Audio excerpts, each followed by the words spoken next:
చంద్రబాబు నాయుడు గారు, లోకేష్ గారు చాలా ప్రయత్నం చేసి స్టీల్ ప్లాంట్ తీసుకొచ్చి మన ప్రాంతంలో శంకుస్థాపన చేస్తుంటే అది నేనే ఆ రోజు ప్రయత్నం చేశాను.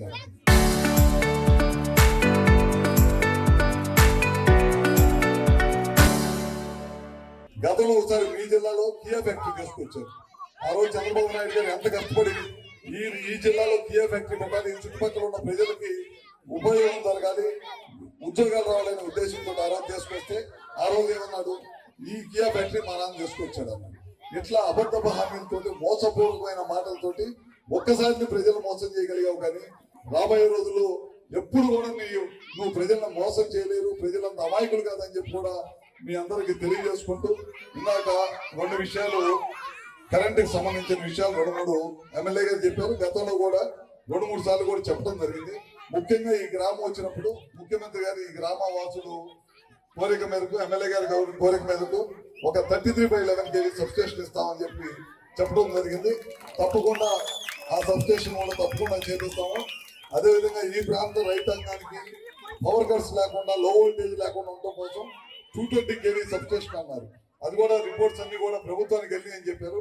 అది కూడా నేను వెళ్ళగానే ఎక్కడుందో పరిశీలించి తప్పకుండా ఏ మాత్రం కొద్దిగా అవకాశం ఉన్నా సరే తప్పకుండా చేపించి, అది అవసరమైతే 220 kV చేపించి మళ్ళీ మీ గ్రామం వచ్చి, మీ ప్రాంతం వచ్చి నేనే ఎమ్మెల్యే గారిని తీసుకుని ఓపెన్ చేస్తా అని చెప్పి కూడా సభాముఖంగా మీ అందరూ తెలియజేస్తా ఉన్నారు.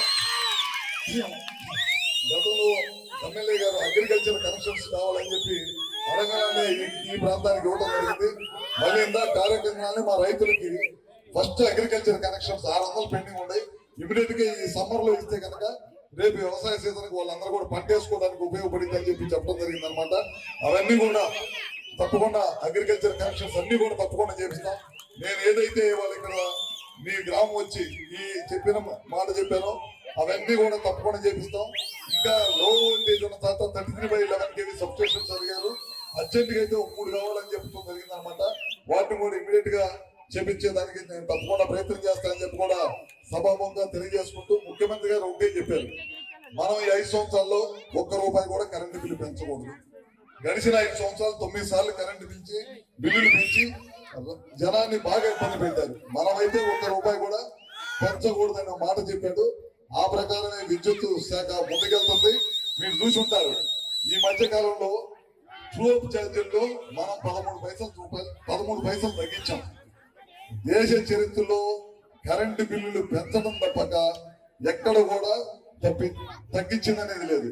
ముఖ్యమంత్రి గారికి కరెంటు మీద చాలా అవగాహన ఉంది. ఈ శాఖ మీద ఉన్నంత పట్టు మరి ఏ శాఖల మీద లేనంత పట్టు విద్యుత్ శాఖ మీద ముఖ్యమంత్రి గారు ఉంది. వచ్చిన దగ్గర నుంచి కూడా మనం కరెంటు బిల్లు పెంచకూడదు, దానికి ఏ విధంగా మనం పనిచేయాలనే దానికోసమే ఇవాళ ట్రూఅప్ ఛార్జీలో 13 పైసలు తగ్గించిన ఏకైక రాష్ట్రం ఈ దేశంలో ఉందంటే అది ఆంధ్రప్రదేశ్, చంద్రబాబు గారి నాయకత్వం అని చెప్పి కూడా తెలియజేసుకుంటూ, ఇవాళ మన ఎమ్మెల్యే గారు దాదాపు సుదీర్ఘ కాలం రాజకీయంలో చంద్రబాబు నాయుడు గారు 45 సంవత్సరాల పైన పనిచేశారు. దాదాపు 4 సంవత్సరాలు ముఖ్యమంత్రిగా చేశారు, ప్రతిపక్ష నాయకుడిగా చేశారు. ఎంతో ఈ దేశ రాజకీయాల్లో ఎంతో అనుభవం ఉన్న రాజకీయ నాయకుడు ఎవరైనా ఉన్నారంటే అది నారా చంద్రబాబు నాయుడు గారు అని చెప్పడంలో ఏమాత్రం కూడా సందేహం లేదు. అలాంటి నాయకుడికి ప్రజలందరూ కూడా ఆశీర్వాదం ఉండాలి అనే ఉద్దేశంతో మీ అందరి మధ్య ప్రతిరోజు కూడా ఒక మంత్రిని పిలిచి 4 ఎమ్మెల్యేస్ వచ్చి ఒక గ్రామంలో ప్రజల మధ్య ఆయనకి పుట్టినరోజు చేసి మీ అందరూ ఆశీస్సులు ఉండాలనే ఒక మంచి కార్యక్రమాన్ని 10 రోజుల పాటు చేపట్టడం అంటే సామాన్యమైన విషయం కాదు. బ్రహ్మాండమైన కార్యక్రమం చేపట్టారు. అదే కాకుండా పగలపూట యాగాలు చేపించి అక్కడ వేద పండితుల చేత పూజ చేపించి ఆయనకి నుండి నూరేళ్లు ప్రజా వ్యవస్థలో మరింత ఎక్కువగా పనిచేసి ప్రజలకు మేలైన కార్యక్రమాలు చేయాలి, ఆయనకు ఆరోగ్యం బాగుండాలనే దానికోసం పగలపూట దేవతల ఆశీర్వాదం చేయించుకుంటూ ఇట్లాంటి మంచి కార్యక్రమాలు చేశారు. దాదాపు రాష్ట్రంలో ఏ ఎమ్మెల్యే చేయని విధంగా శ్రీనివాస్ గారు 10 రోజుల పాటు ఇవాళ ఈ కార్యక్రమం చేశారంటే ఆయనకే దక్కిందని చెప్పి మరొకసారి తెలియజేసుకుంటూ, 2 సంవత్సరాలు దాదాపు 22 నెలలు పూర్తయింది. 76 సంవత్సరాల వయస్సు పూర్తి చేసుకుని 76వ ఏట అడుగు పెట్టబోతా ఉన్నాడు ఈ నెల 20వ తేదీ. మామూలుగా అయితే మహనీయుల బర్త్డే సెలబ్రేషన్స్, వారోత్సవాలు, పక్షోత్సవాలు చేసుకుంటా ఉంటాం.